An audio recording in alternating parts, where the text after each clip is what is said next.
मंदिर दिसतं का तुम्हाला?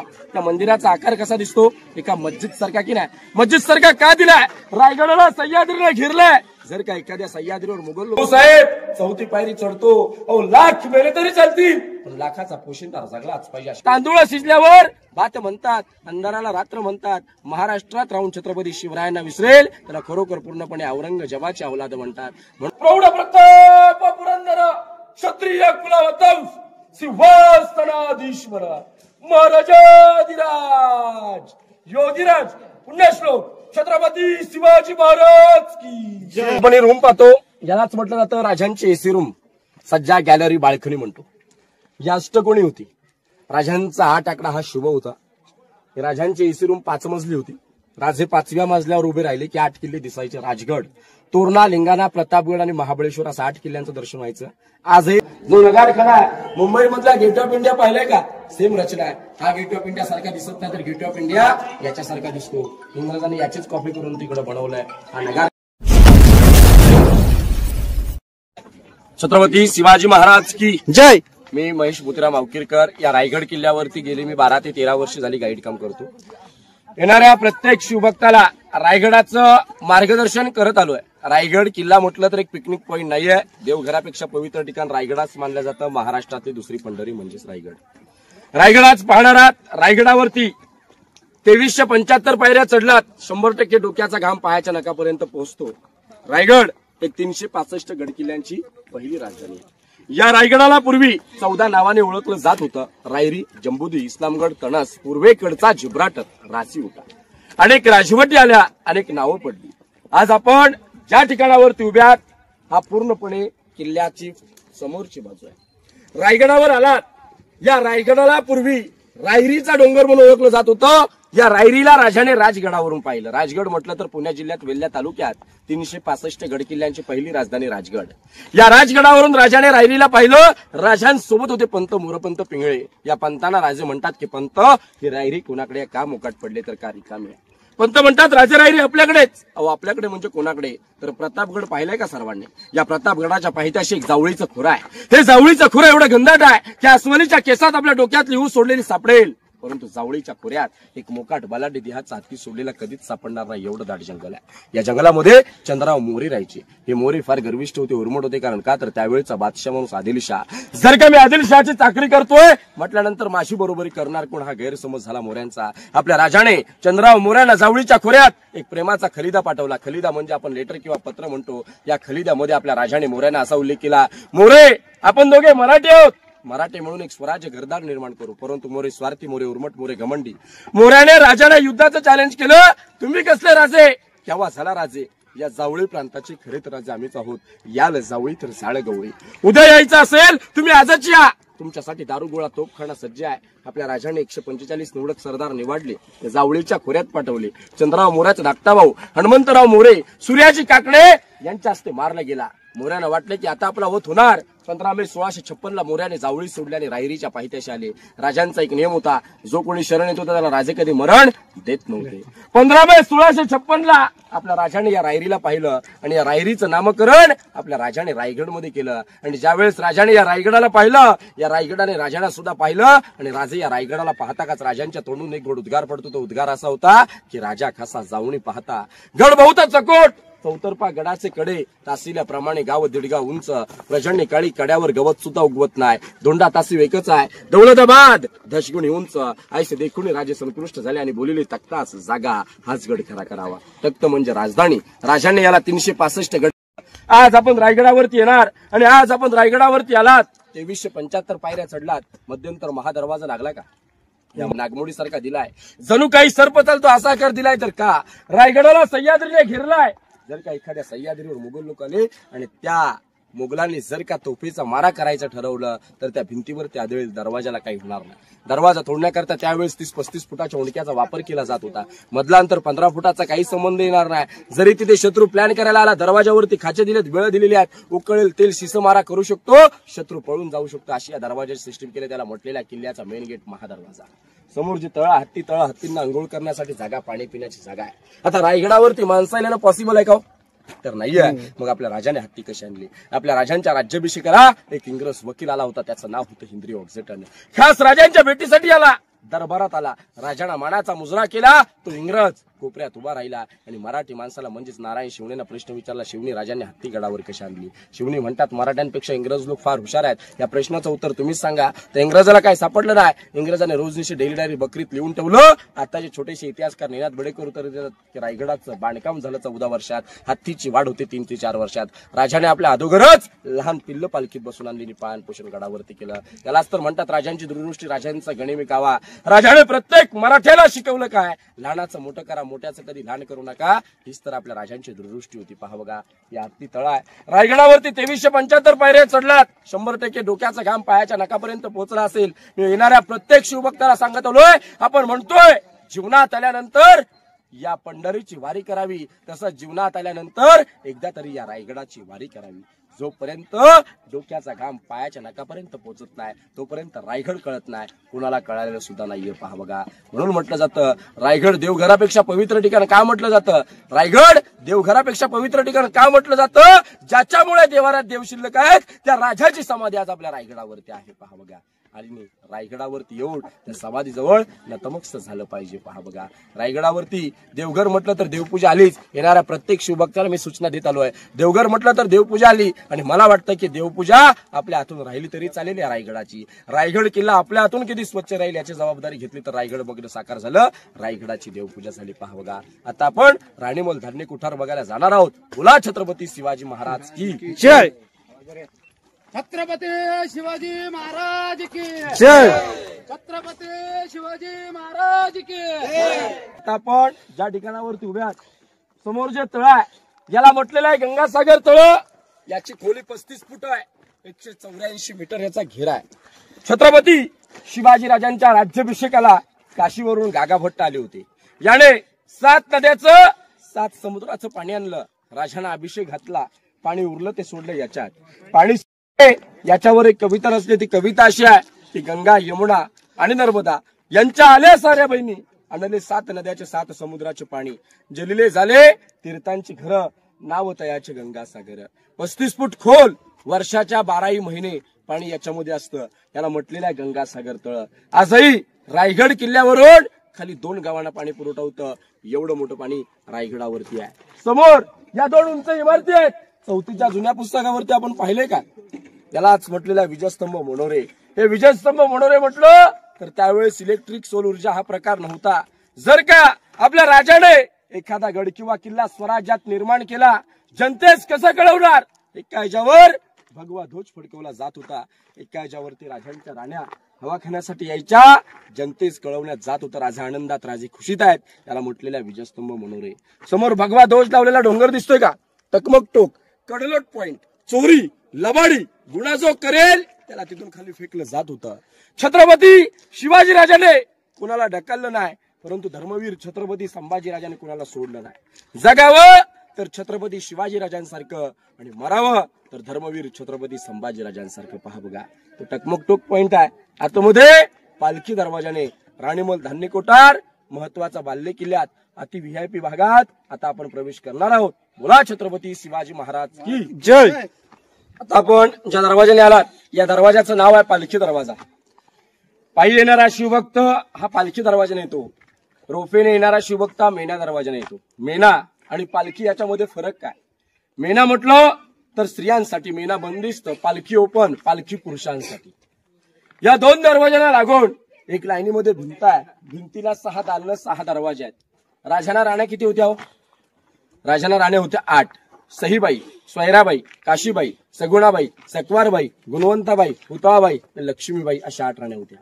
गडावर 6 महल आहेत. मग 2 राण्या राहायच्या कुठे? तर दुर्दैवाची गोष्ट एवढीच की सईबाईने रायगड पाहिला नाही. संभाजीराजे 2 वर्षाचे असताना सईबाईंचं राजगडावर निधन झालं. उतारराणे साहेब पाचाडगावी जिजाऊंच्या सेवेसाठी राहायच्या. कारण उतरत्या वयात आऊसाहेबांना रायगड किल्ल्यावरचं क्लायमेट वातावरण सहन नव्हतं, त्यामुळे पाचाडगावी 9 एकर वाडा त्यांना बांधून दिला. बाकीच्या उरलेल्या 6 राण्या इथे राहायच्या. एका राणीसाठी 1 महल आहे. 1 पाहिलात, सगळे सारखेच आहेत. वेगवेगळा केला असतं तर भेदभाव झाला असता, त्यामुळे सारखेच दिलेत. या राणी महलावर आणि या रायगडावर 100 एकरावर सागाची लाकडं खापर नळ्याची कौलं होती. इंग्रजांचे अधिकारी कर्नल प्रभाकर आणि मेजर हॉल या 2 ब्रिटिशांनी तोफेचा बडीमारा करून रायगड जाळला. इतिहासाच्या नोंदणीप्रमाणे रायगड 11 ते 12 दिवस जळत होता. पहा बघा, आतमध्ये राणीमहालात प्रत्येक राणीमहालात शौचालय दिलंय, टॉयलेट बाथरूम आहे. गैरसमज आहे की इंग्रजांनी टॉयलेटचा शोध लावला, मनातून शंका काढा. पहिला महाराष्ट्रात टॉयलेटचा शोध लागला, मग इंग्रजांनी आपल्या इकडची कॉपी करून तिकडे मॉडिफाय केलं. पहा बघा, आतमध्ये एक राणीमहल बघा, शौचालय टॉयलेट बाथरूम बघून घ्या. मग आपण धान्य कोठार बघू, या बघू. पण जो दरवाजा पाहतो तो मेणा दरवाजा, या साईडला पालखी दरवाजा.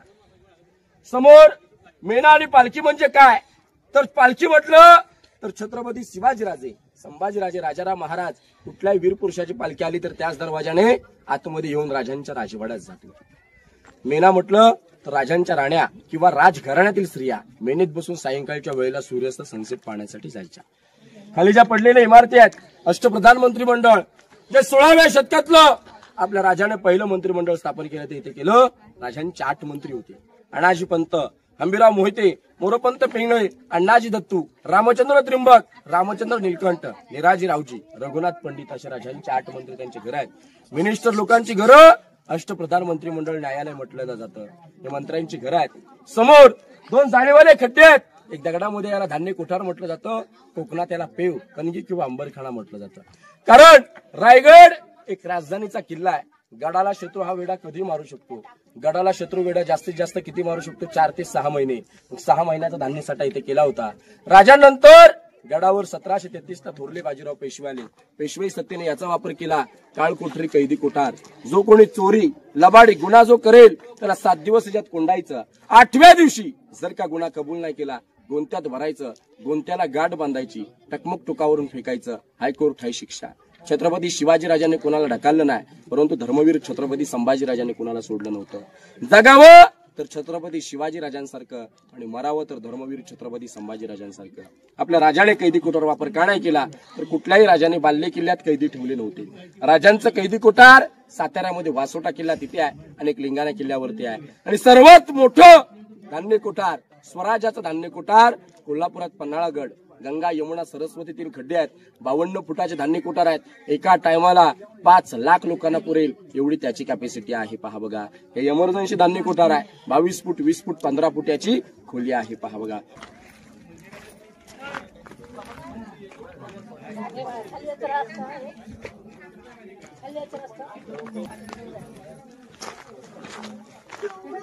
प्रत्येक राणीमहालासमोर जो आपण आज चौतारा पाहतो त्याला दासींची घरं, सर्वंट्स क्वार्टर्स म्हटलं जातं. स्वराज्याला फितुरी जमणारी नव्हती, स्वराज्याला फितुरी चालणारी नव्हती.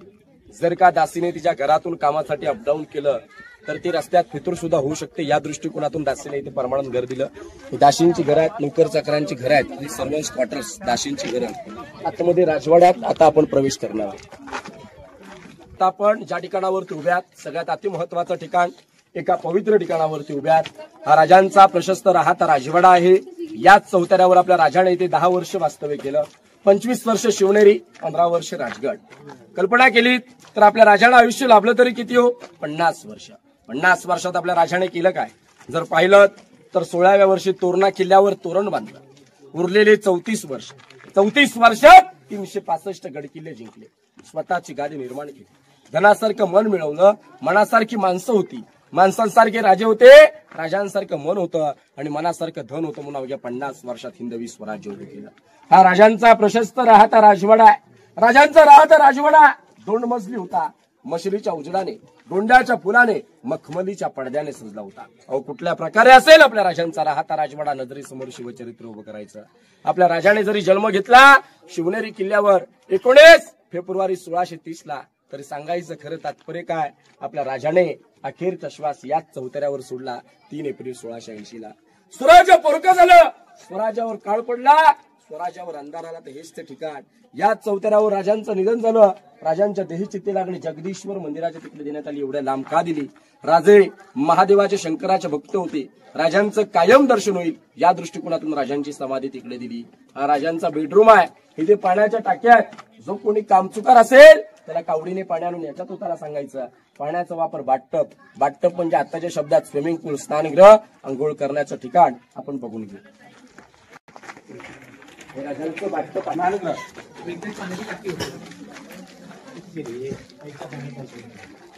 आता आपण ज्या ठिकाणावरती उभ्या आहात यालाच म्हटलं जातं राजांचं टाकसाळ. टाकसाळ म्हटलं तर आताच्या शब्दात रिझर्व्ह बँक. अष्टकोणी राजमुद्रा छापल्या जात होत्या, याच ठिकाणावरती छापल्या जात होत्या. आपल्या करन्सीवर सत्यमेव जयते, आपल्या राजांच्या राजमुद्रेवर प्रतिपचंद्र लेखीय वर्ध विष्णू वंदिता शहासून शिवसैषा मुद्रा भद्राय राजते. म्हणजेच राजांच्या राजमुद्रेचा उल्लेख असा होतो की जसं आकाशामध्ये चंद्र सूर्य वाढत जातो तसे शहाजीराजांचे पुत्र छत्रपती शिवाजी महाराज यांचं स्वराज्य चंद्राच्या कोरीप्रमाणे वाढत जावावं हे राजांचं टाकसाळ आहे. छापखाना म्हटला तरी चालेल. हे राजांचं टाकसाळ रिझर्व्ह बँक. आता आपण जे राणीमहल पाहिलेत, प्रत्येक राणीमहलात 2 चौथाऱ्या आहेत. या 2 चौथाऱ्यामध्ये मनात शंका येते की एक बेडरूम असेल, एक किचन असेल. तर 6 राण्यांची 6 किचन बनवणं योग्य होतं का? नव्हतं. राणी एक व्हीआयपी होती. राणीला कोणीतरी भेटायला येणार. राणी तिच्या बेडरूम मध्ये मीटिंग घेईल का? नाही घेऊ शकत. राणी तिच्या किचन मध्ये मीटिंग घेईल का? नाही घेऊ शकत. मग काय केलं? प्रत्येक 6 राण्यांची 6 किचन बनवणं योग्य नव्हतं. या दृष्टिकोनातून काय केलं? प्रत्येक राणी मला एक बेडरूम दिला आणि मीटिंग हॉल दिलं आणि 6 राण्यांचं आणि महाराजांचं किचन एकत्र केलं. हे स्वयंपाकगृह आहे. आता आपल्याला किचन कुठल्या प्रकारे हवं असतं? यल आकाराचं. हे 400 वर्षापूर्वीच 6 राण्यांचं आणि महाराजांचं किचन रूम आहे. हे स्वयंपाकगृह. त्यावेळेस विष प्रयोग जास्त व्हायचे. या दृष्टिकोनातून 6 राण्यांचं आणि महाराजांचं किचन एकत्र केलं. आपण हे रूम पाहतो, यालाच म्हटलं जातं राजांची एसी रूम, सज्जा गॅलरी, बाल्कनी म्हणतो. ही अष्टकोणी होती. राजांचा 8 आकडा हा शुभ होता. राजांची एसी रूम 5 मजली होती. राजे 5व्या मजल्यावर उभे राहिले की 8 किल्ले दिसायचे. राजगड, तोरणा, लिंगाणा, प्रतापगड आणि महाबळेश्वर असं 8 किल्ल्यांचं दर्शन व्हायचं. आजही रायगड किल्ल्यावरून 8 किल्ले दिसतात. वातावरण क्लायमेट क्लिअर असेल तर 8 किल्ल्यांचं दर्शन होतं. हे राजांची एसी रूम आहे. थंड हवा खाण्यासाठी जागा आहे. आता आपल्याला फक्त 1 मजली पाहायला मिळतं. पहा बघा, एक सज्जा गॅलरी म्हटलंय. आपण खलबतखाना बघून घेऊ. आता आपण एक खाली रूम पाहतो, यालाच म्हटलं जातं राजांचं त्यावेळचा खलबतखाना. खलबतखाना म्हटलं तर आता आपण म्हणतो की नाही या काळाची बातमी या काळाला पोहोचू नये, तसंच इथे राजांचं गुप्त चर्चा करण्याचं ठिकाण होतं. हे राजांचं त्यावेळची खलबतखाना. राजांच्या गुप्तहेर प्रमुख बहिर्जी नाईक, बहिरूपी बहिर्जी नाईक एवढे हुशार होते की 18 लँग्वेजचा त्यांना अभ्यास येत होता. बसल्या जागेवर 7 रूपांतर बदलायचे. छोट्या मोठ्या गावातून जाऊन छोटी मोठी खबर भेटून राजांपर्यंत सांगितली जात होती. याला म्हटलेला खलबतखाना. छोटी मोठी गावं सोडा, त्या औरंगजेबाच्या दरबारात जाऊन त्याच्या दाढीला हात लावून दरबारातली गुपित चर्चा घेऊन राजांपर्यंत पोहोचवले. म्हटल्यानंतर ते असली काय हुशार असेल, काय ग्रेट असेल याची कल्पना करायची. त्याला म्हटलेला खलबतखाना. त्यावेळेस 18 लँग्वेजचा अभ्यास होत होता.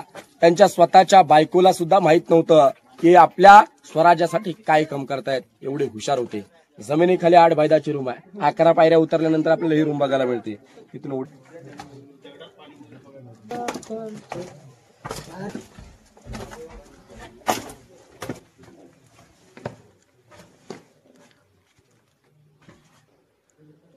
ज्या ठिकाणावरती उभ्यात यालाच म्हटलं जातं राजांचा त्यावेळचा दफ्तरखाना.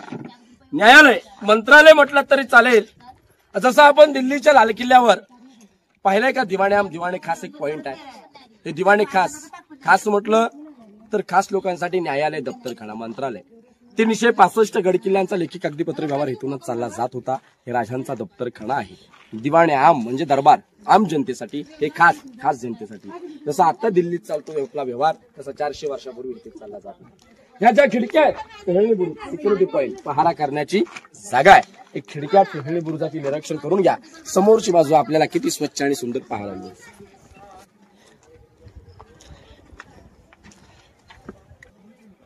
आपण ज्या ठिकाणावरती उभे आहात यालाच म्हटलं जातं छत्रपती शिवाजीराजांचा दरबार.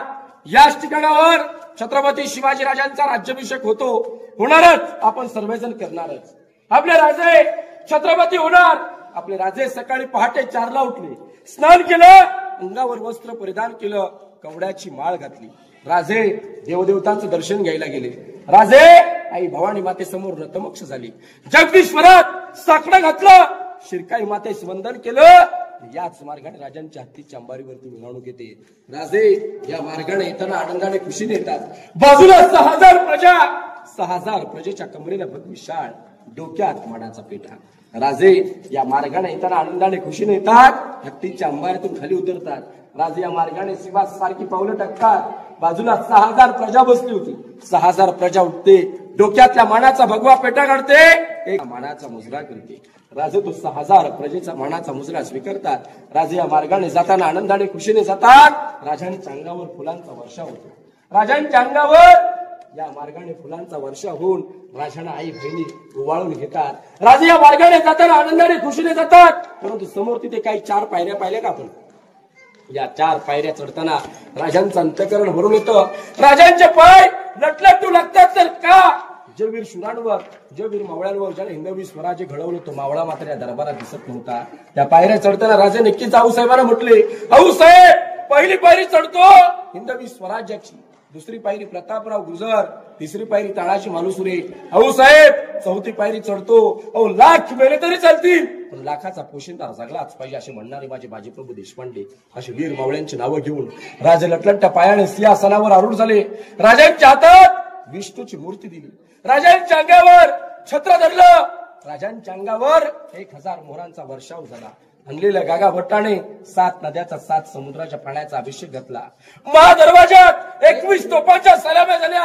नगारखान्यावरती नगारे सनई चौघडे वाजले आणि याच दरबारात एका झुलपुकदाराने जोरात ललकार दिली. ती ललकारी अशा की पाठी बघून जय बोला की महाराज प्रौढ प्रताप पुरंदर क्षत्रिय कुलवंश सिंहासनाधीश्वर महाराजाधिराज योगीराज पुण्यश्लोक छत्रपती शिवाजी महाराज की जय. जय भवानी जय शिवाजी. अशा काही घोषणा झाल्या. याच प्रकारे राजांचा राज्याभिषेक पार पडला. राजे राजी झाले, राजे छत्रपती झाले आणि राजाने आपल्या एक नजर भरलेल्या दरबारात टाकले तर दुसरी नजर चुकून त्या विधवा बायकांकडे पडते. कल्पना करा काय राजांचं अंतःकरण भरलं असेल.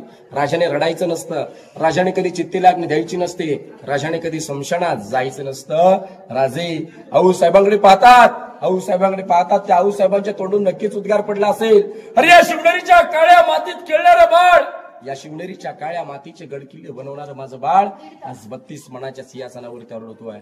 एक मन म्हणजे 40 किलो असं 1280 किलोचं सोन्याचं सिंहासन होतं. औरंगजेबाचं सरदार जुल्फिकार खान टोपणा वितिकत खानाने घणाचे गाव घालून 3 नोव्हेंबर 1689 मध्ये सिंहासन लुटून नेलं. कोल्हापूरचे संभाजीराजे 13वे वारसदार आणि 2009 मध्ये मूर्तीची स्थापना केली आहे. मूर्तीवरती छत्र आहे. 7वे राष्ट्रपती डॉक्टर ज्ञानेश्वर सिंग 1985 मध्ये बसवले आहे. मूर्तीवरती हार आहे. सांगलीवरून भिडे गुरुजी यांची रोज 2 लोक येतात. कंपल्सरी देवपूजा आरती होते. 27 वर्ष झाली त्याला सेवा चालू आहे. आणि आताचे जे सीएम साहेब होते त्यांच्याकडून 7 वर्ष झाली कंपल्सरी देवपूजा आरती होती. हार येतो पहा बघा. जो नगारखाना मुंबई मधला गेट ऑफ इंडिया पाहिलाय का? सेम रचना आहे. हा गेट ऑफ इंडिया सारखा दिसत नाही तर गेट ऑफ इंडिया याच्यासारखा दिसतो. इंग्रजांनी याचीच कॉपी करून तिकडे बनवलंय. हा नगारखाना आहे. बाहेरचं पण ज्या ठिकाणावरती उभ्या त्यालाच म्हटलं जातं होळीचं ग्राउंड, होळीचं माठ. जसं आपण सर्वजण शिमग्याच्या महिन्यात मार्च महिन्यात होळी खेळतो तसे आपले राजे इथे होळी खेळायचे. होळी पेटली की राजे गादीवने उठायचे, पेटत्या होळीत नारळ टाकायचे. कुठलाही बहादर असेल हा पेटत्या होळीतला हाताने नारळ काढेल त्याला हातातला 1.25 किलोचा कडा, मानाचा घोडा, मानाचा पेटा बक्षीस दिला जात होता. एकमेव राजे वयाचे 9 वर्षाचे असताना धर्मवीर छत्रपती संभाजीराजाने पेटत्या होळीचा नारळ काढला. याला म्हटलेलं होळीचे ग्राउंड. दूरवर पसरलेली इमारत आहे बाजारपेठ. बाजारपेठेची लांबी 800 फूट, रुंदी 40 फूट आहे. घोड्याच्या उंचीसारखी उंची दिली कारण त्यावेळची लोक रुबाबदार घोड्यावरतीच बसून बाजार करणार. ही राजांची बाजारपेठ आहे. बाजारपेठेची रचना अशी आहे, आगे मकान पिछे मकान बीच में स्टोर रूम, म्हणजे पुढे दुकान, मागे राहण्याची सोय, त्याच्याच मागे सामान ठेवण्याची व्यवस्था. ही राजांची बाजारपेठ आहे. समोर जे मंदिर दिसतं का तुम्हाला त्या मंदिराचा आकार कसा दिसतो? एका मस्जिद सारखा की नाही? मस्जिद सारखा का दिलाय? रायगडाला सह्याद्रीला घेरलाय. जर का एखाद्या सह्याद्रीवर मुघल लोक आले, मंदिर तोडायचा प्रयत्न केला तर त्यांना वाटलं पाहिजे की आपलंच मंदिर आहे, लांबूनच दर्शन करून जावं म्हणून त्या मंदिराचा आकार मस्जिद सारखा दिलाय.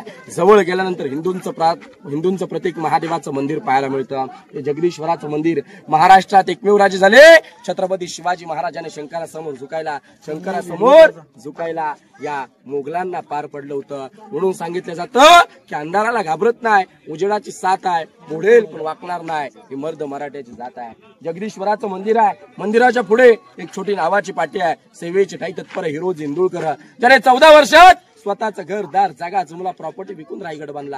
आणि फक्त नावाची पाटी का घेतली तर राजांच्या पायाची धूळ हिरोजीने आपल्या नतमस्तक हवी होती. या दृष्टिकोनातून हिरोजीने तिथे नावाची पाटी घेतली आहे. नावाची पाटी आहे. समाधी आहे. समाधीच्या मागे वाघ्या कुत्रा आहे. वाघ्या कुत्र्याबद्दल काही वादग्रस्त चालू आहेत त्याचा काय आपण इतिहास सांगत नाही. माहितीला रजा देतो. रजा देण्यापूर्वी प्रत्येक ग्रुपला काय मी 2 काव्य सांगतो. ते पहिलं काव्य असं आहे की जिजाऊ तुम्ही जन्माला आलात म्हणून दिसते आता अंगणामध्ये तुळस. छत्रपती शिवरायांना जन्माला घातले नसते, दिसले नसते मंदिरावरचे कळस. तांदूळ शिजल्यावर बात म्हणतात, अंधाराला रात्र म्हणतात. महाराष्ट्रात राहून छत्रपती शिवरायांना विसरेल त्याला खरोखर पूर्णपणे औरंगजेबाची औलाद म्हणतात. म्हणून सांगितलं जातं, जिजाऊ तुम्ही जन्माला आलात म्हणून दिसते आता अंगणामध्ये तुळस. छत्रपती शिवरायांना जन्माला घातले नसते, दिसले नसते मंदिरावरचे कळस, दिसले नसते मंदिरावरचे कळस. जय हिंद, जय महाराष्ट्र, जय शिवराय.